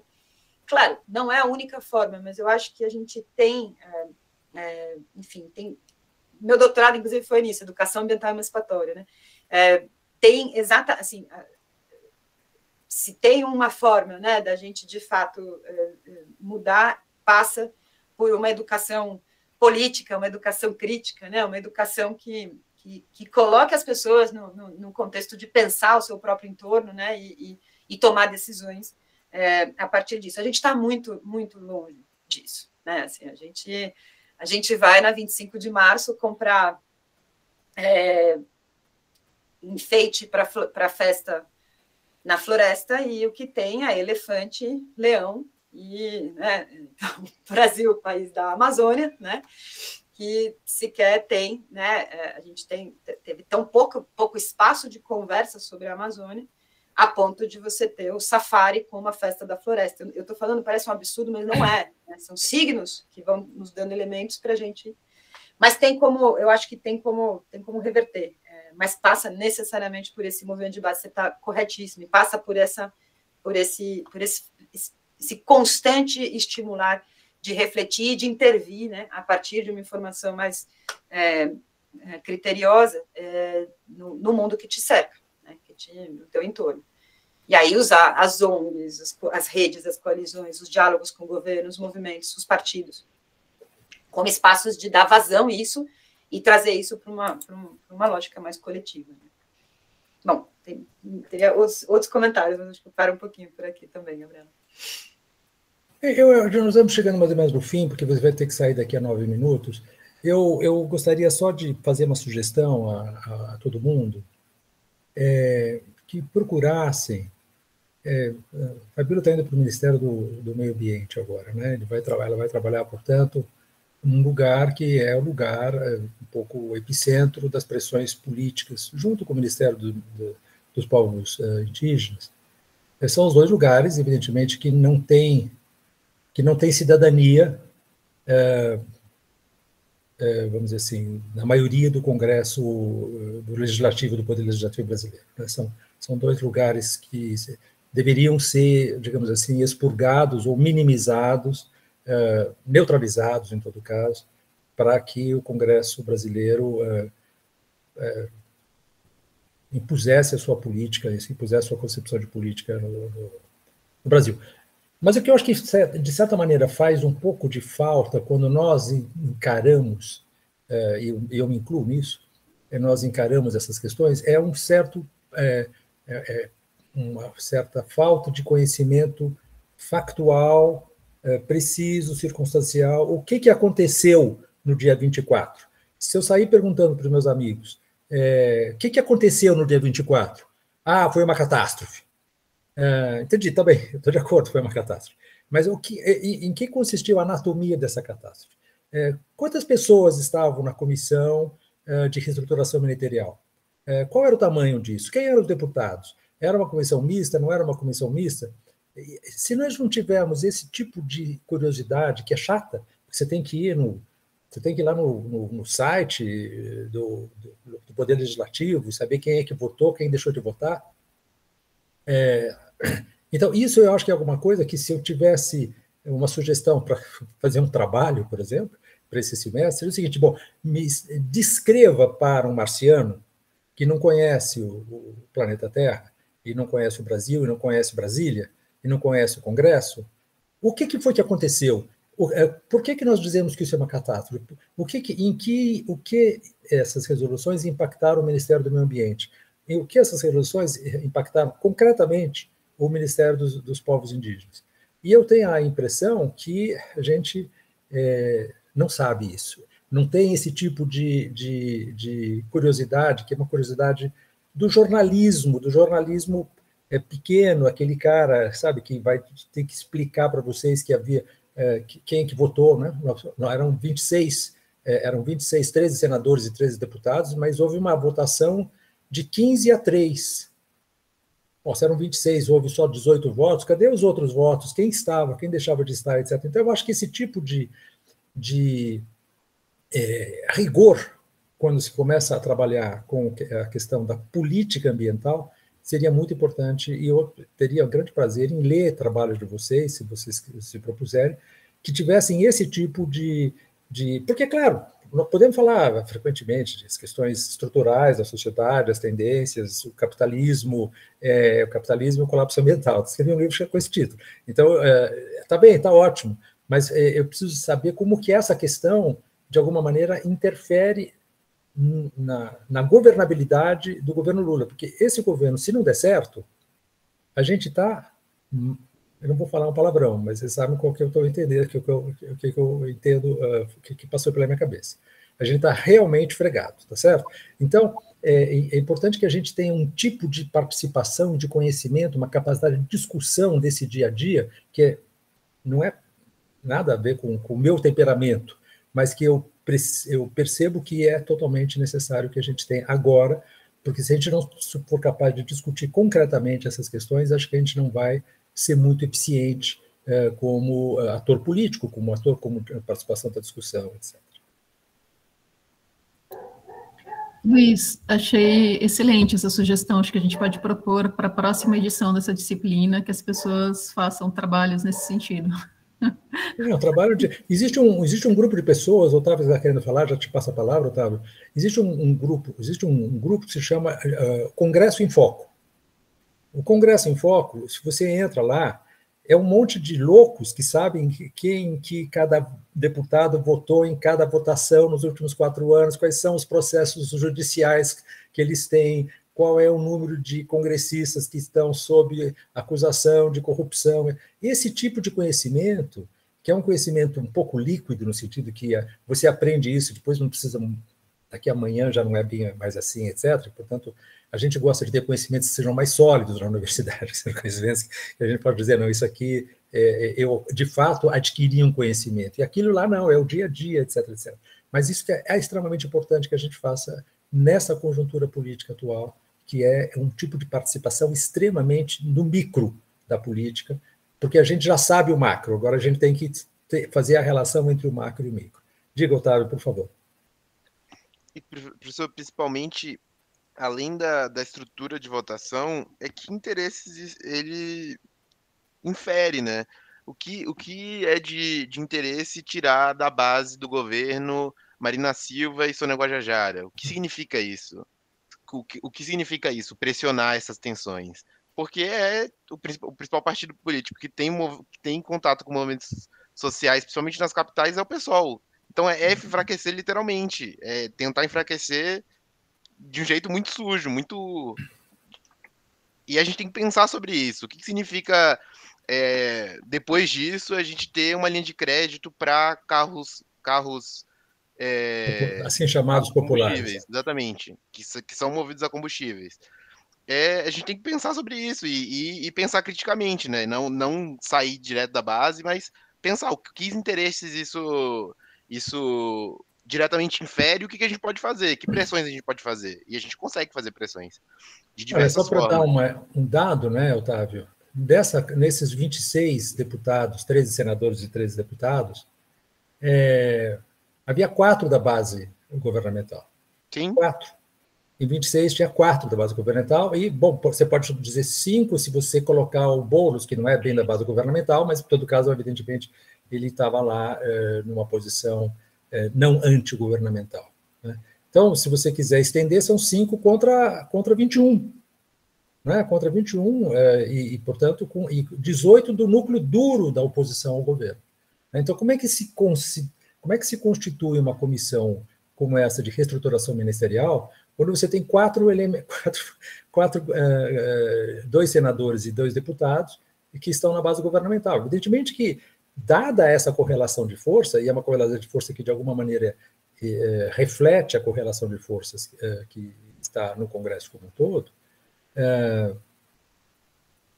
que não tenha havido o impeachment do Lula ainda já é um milagre, entende? Porque, evidentemente, que o programa deles é neutralizar completamente o governo. Então, sabe, acho que a gente tem que incorporar um pouco esses elementos. Eu tenho toda a razão quando fala que é preciso saber quais são os interesses. A gente um pouco sabe. Quem estava presente na comissão, por exemplo, era a Tereza Cristina, ex-ministra da Agricultura do Bolsonaro. Sim. Certo? Estava lá na comissão, e com muito poder. Né? Com muito poder. Porque você sabe que ela é muito poderosa, certo? Ela tem ela tem uma articulação com o agronegócio que é gigante, tá certo? Como, de forma geral, o PP tem, certo? O PP e o PL, que eram as 2 bases maiores, né, junto com os republicanos. Bom, acho que ela tem que ir embora. Poxa, desculpa, gente, eu acho que, né, eu peço perdão, mas eu vou dar até uma explicação, pegar minha filha na escola, acho que esse é o tipo de compromisso que a gente não barganha, né, então... mas eu agradeço demais, Luiz, Otávio também, Gabriela, né? Agradeço todos e, enfim, é uma chance de fechar a semana, né? Tendo uma reflexão, que a gente está tantas vezes no modo automático, a mesma gente, né? Que está no meio, completamente imerso nessas coisas, muitas vezes não tem as respostas para todas as perguntas que você fez, Luiz, imagina, né? A população um pouco mais distante desses temas. Então, a gente precisa mesmo exercitar essa capacidade crítica, né, e o tempo todo de escrutínio, né, e de ir atrás, e mais até, né, acho que o bacana, de repente, de uma atividade como essa é que ela também se perenize um pouco, né, porque eu brinco, cada mergulho é um flash, né, assim, você abre, pisca o olho, tem alguma coisa acontecendo. Claro que tem momentos que são mais drásticos, mas o tempo todo essa discussão está... Né, vivendo tensões, né? Essa disputa está sendo dada minuto a minuto, né? Então, acompanhar também o desdobramento disso constante, né? Eu acho que é algo que, enfim, é tarefa de todos nós, né? Acho que agora meu papel é de um outro lado da mesa, mas juntos, né? Nesse grande projeto aí coletivo de mudar e aí só eu mesmo tenho que ir embora, mas tem só uma coisa interessante. A gente, dentro desse estudo da nova economia da Amazônia, a gente fez se continuasse do jeito que está, né, e tinha lá um modelo econômico todo, eu não sei dizer, mas enfim, todo um software, toda uma lógica ali de análise, o modelo para cenário de 2050, ele não roda. Como é que é? Não ouvi. O modelo não roda. Se a gente, cenário 2050, mantendo os padrões hoje de desmatamento, é só isso. Não há cenário possível. O computador desliga.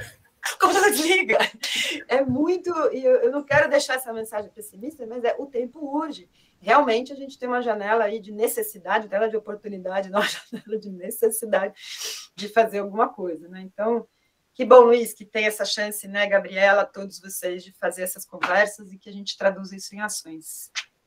Obrigadíssimo, Fabíola. Muito obrigada, Fabíola, foi ótima a conversa. Vai buscar sua filha aqui, sua filha.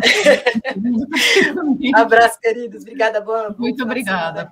Tchau, gente. Até mais. Pessoal, bom final de semana a todos. Obrigado. Tchau, gente.